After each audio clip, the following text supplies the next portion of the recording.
안녕하세요. 오늘은 12월 1일이고요. 벌써 2023년 마지막 달이 시작되었어요. 2024년도 내년에는 반도체가 호황이래요.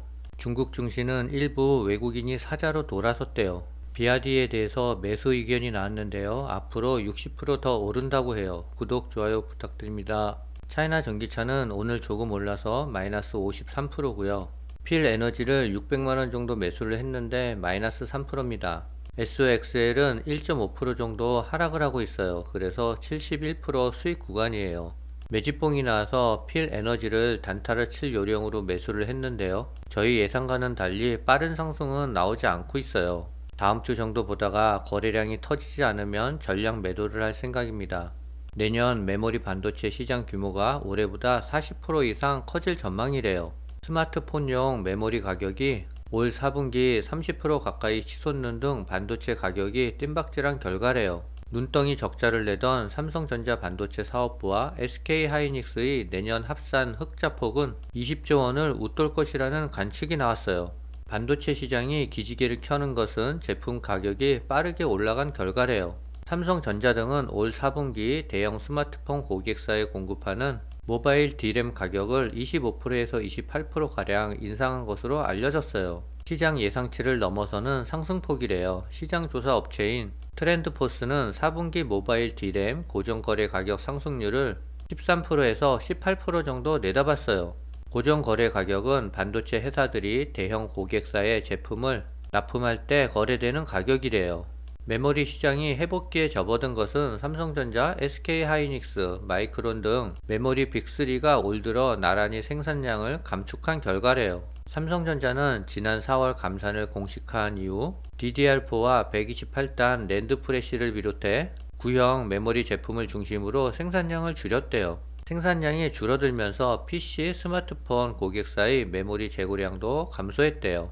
AI 시장이 급성장하면서 수요가 폭증한 HBM도 시장 회복을 뒷받침했고요. HBM은 일반 D램 가격보다 5배에서 10배가량 비싸대요. 삼성전자와 SK하이닉스 실적도 회복될 전망이라는데요. 삼성전자 반도체 사업을 담당하는 DS 부분의 올해 영업 손실은 13조에서 15조 원에 달할 것으로 추산한대요. SK하이닉스도 올해 영업손실을 8조 3,449원으로 추정한대요. 하지만 내년 메모리 시장이 회복되면 두 회사의 합산 영업이익은 20조를 웃돌 전망이래요.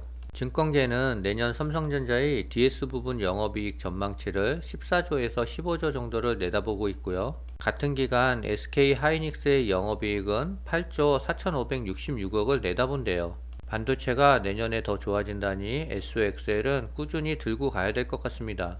AI 반도체 개발업체 엔비디아의 젠슨 황 최고 경영자가 5년 내에 AI가 인간과 상당한 경쟁을 벌이게 될 것이라고 밝혔어요.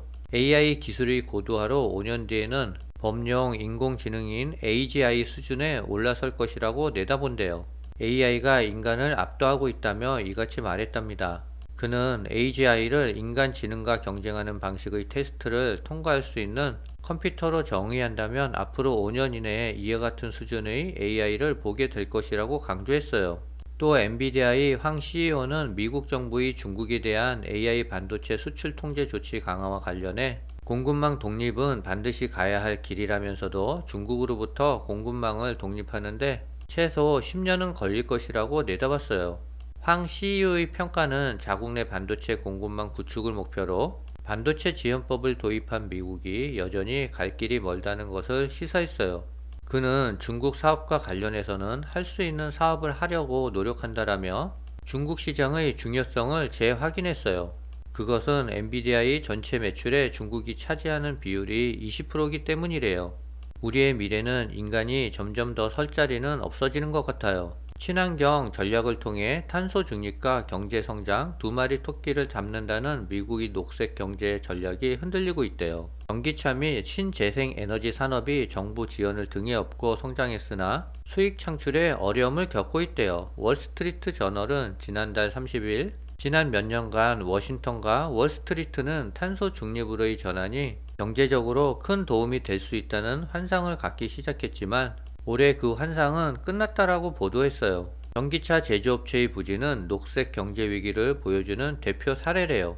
포드는 지난해 초 전기차 모델을 내놓으며 시가총액 1000억 달러를 벽을 넘겼지만 현재 시가총액은 410달러로 쪼그라들었대요. 포드 등 미국 자동차 제조업체는 최근 전기차 수요 감소로 생산 확장보다 재고 처리에 집중하고 있답니다. 차이나 전기차가 오늘 0.58% 올랐어요. 차이나 전기차 구성 종목들은 대부분 하락을 했는데요. 위안화 환율이 조금 상승함으로써 차이나 전기차 주가도 조금 오른 것 같습니다. 오늘이 마지막 저점이었으면 좋겠어요. 중국의 비아디 주가가 61%더 오를 여지가 있다라고 번스타인이 전망했어요. 번스타인은 비아디에 대해서는 매수 의견을 냈고요. 비아디와 경쟁하는 테슬라에는 매도를 추천했어요. 번스타인은 비아디가 매출 등에서 테슬라와 대등하거나 외려 더 낮지만 주가는 테슬라에 비해 훨씬 저평가되어 있다면서 매수를 권고했답니다. 철강석 가격이 내년 상반기에 톤당 150달러까지 오를 수 있다는 전망이 나왔어요. 중국 정부가 부동산 경기를 되살리기 위한 부양책을 잇따라 내놓은 결과 수요가 큰 폭으로 늘어날 것이라는 예상이에요. 부동산 시장에서의 유동성 위기가 경제 전반으로 확산하는 걸 막기 위해 중국 정부가 쏟아낸 경기 부양책들이 철강석 가격을 강하게 밀어올리고 있대요. 중국 정부는 국유 민영 부동산 기업 50개의 융자를 포함한 여러 정책적 혜택을 주는 화이트리스트를 준비 중인 것으로 알려졌는데요. 이 밖에도 주택담보대출 금리 인하, 생애 첫 주택 자격요건 완화, 건설사 대상 무담보대출 등 전방위적인 조치를 추진해 왔대요. 철강석 가격이 들썩이는 걸 보면 중국의 경기가 조금 상승 모멘텀을 탈 것 같아요. 중국 상무부는 오늘부터 전기차 배터리 핵심 연료인 흑연 수출 통제를 실시하는 것과 관련 특정 국가를 겨냥한 것이 아니다라는 입장을 재차 밝혔어요. 특히 상무부는 발전과 안보를 통합한 통제 이념을 구현한 것이지 어떤 특정 국가와 지역을 겨냥한 것이 아니라면서 수출 관련 규정이 맞는다면 허가받게 될 것이라고 말했어요. 이번 흑연 수출 통제 정책은 12월 1일 오늘부터 시작되는데요. 아직 기업의 수출 신청은 받지 않았대요. 중국 상무부의 대변인은 흑연 수출 통제는 세계 배터리 공급망에 영향을 미칠 텐데 어떤 의견을 갖고 있는가라는 질문에 중국은 시종일관 글로벌 산업 공급망의 안정과 안정 수호에 힘쓰고 있다라고 답했대요. 한국은 2차전지 음극재용 인조 흑연과 천연 흑연을 지난해 기준 3천억 달러어치를 수입을 했어요. 그 가운데 93.7%가 중국에서 들여온 것이라고 해요. 현재 업체별로는 3에서 5개월분의 재고를 확보한 것으로 알려졌답니다. GM이 LG에너지 솔루션에게 현재 배터리 합작 법인을 통해 받은 첨단 제조 생산 세액공제 보조금의 최대 85%를 배당해달라고 요구했대요. GM의 합작법인 지분율 50%를 크게 웃도는 수준이래요. 전기차 성장세 둔화로 속도 조절에 들어간 배터리 업계 수익성에 비상이 걸렸다는 분석이 나오고 있어요. GM과 LG에너지 솔루션은 합작법인의 절반씩 투자했는데요. 업계에서는 지분율에 따라 두 회사의 AMPC 공유 비율도 5대5가 될 것으로 예상했으나 GM이 이를 깨고 많게는 85%까지 요구하고 나서자 배터리 업계는 당혹스러워하는 분위기래요. 업계의 한 관계자는 과도한 요구이기는 하지만 산업 간 역학관계를 고려하면 배터리사가 단칼에 거절하기는 쉽지 않을 것이라고 말했어요. 내년을 시작으로 한국 배터리 3사가 북미에서 가동을 준비 중인 합작 공장은 모두 11곳인데요. 완성차 업체의 AMPC 공유 요구가 본격화되면서 완성차와 배터리 회사 간 줄다리기는 더욱 팽팽해질 전망이래요.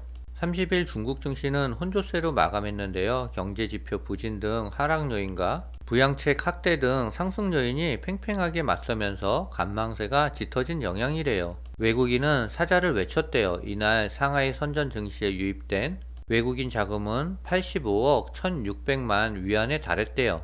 이날 발표된 중국의 11월 첫 경제지표인 제조업 PMI 지수와 비제조업 PMI 지수는 모두 시장의 기대에 크게 못 미쳤어요.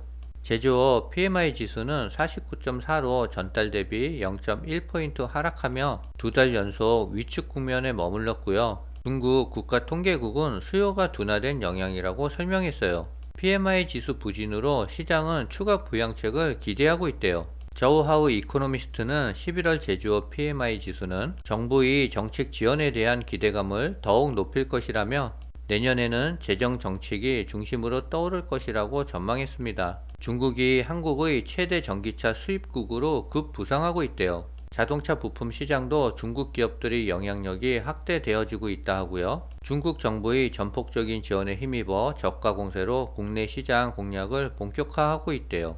조만간 대중 자동차 부품 수입이 수출을 앞지를 전망이라고 해요. 한국무역협회와 중국 세관총소에 따르면 올해 자동차 부품에 대한 대중 수출 비중이 수입의 역전될 위기에 올랐대요. 중국산 자동차 부품 수입이 늘어난 데에는 최근 들어 폴스타와 KG 모빌리티 등이 한국에서 위탁 생산 방식을 적용하고 있기 때문이라고 풀이된대요. 폴스타는 2025년 하반기부터 르너코리아의 부산 공장에서 폴스타4를 생산한다라고 밝혔고요. 지난 2일에는 중국의 비아디가 KG 모빌리티의 차세대 하이브리드 차를 공동 개발하고 창원에 배터리 팩 공장을 짓기로 했어요. 여기서 만들어지는 완성차에는 중국산 부품이 상당수 들어갈 계획이래요.